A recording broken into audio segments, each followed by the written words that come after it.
ఎవరైతే ప్రతి మంగళవారం రోజున కూడా ఇంట్లో ఆంజనేయ స్వామి వారికి పూజ చేసుకుంటారో వాళ్ళకి కుజగ్రహ దోష నివారణ కలిగి సమస్త కోరికలు నెరవేరుతాయి అని, అలాగే మృత్యుగండాలు కానీ ప్రమాదాలు కానీ పోతాయి అని, వెళ్ళే ప్రతి పనిలోనూ విజయం కలుగుతుంది అని, అలాగే ఎటువంటి కోరికైనా నెరవేరుతుంది, అలాగే బుద్ధి ఆయుష్ అలాగే తెలివితేటలు ఇవన్నీ కూడా వస్తాయి అని, ముఖ్యంగా చదువు వస్తుంది అని, అలాగే ఉద్యోగాలు వస్తాయని, వివాహాలు అవుతాయని, సంతానాలు కలుగుతాయని, సమస్త కోరికలు నెరవేరుతాయని ప్రసిద్ధి.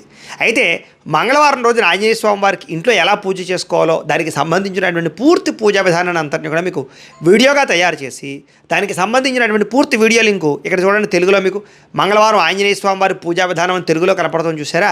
ఇక్కడ ఈ తెలుగు మీద కనపడుతున్న లింక్ మీద క్లిక్ చేసినట్లయితే మీకు పూర్తి వీడియో వస్తుంది. ఆ వీడియోని ఎదురుగుండా పెట్టుకుని మీ ఇంట్లో మీరు భక్తి శ్రద్ధలతోటి ఆంజనేయ స్వామి వారికి పూజ చేసుకున్నట్లయితే కనుక ఆ రోజంతా మీకు శుభప్రదంగా ఉండడమే కాదు, భవిష్యత్తులో ఎటువంటి సమస్య ఉన్నా కూడా ఆంజనేయ స్వామి వారు చూసుకుంటారు. చాలా శక్తివంతమైన పూజ కాబట్టి ప్రతి ఒక్కరూ ఆ పూజ చేసుకునే ప్రయత్నం చేయండి. ఆ వీడియో వినియోగించుకుని చక్కగా ఈ వీడియో కూడా ఒక్కసారి లైక్ చేయవలసిందిగా మిమ్మల్ని కోరుకుంటూ స్వస్తి.